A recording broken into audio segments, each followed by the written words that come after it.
It's time to step into the steam in his brain. Step into the shower. It's Shower Thoughts with Zack Jackson. I never realized how loud normal everyday activities were until I started doing them at 3 in the morning. You can drink a drink, but you can't food a food.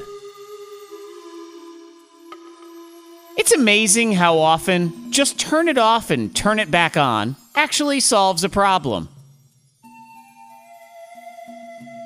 You know, autocorrect really should be called auto-assume, because it doesn't know for sure that it's gonna be right.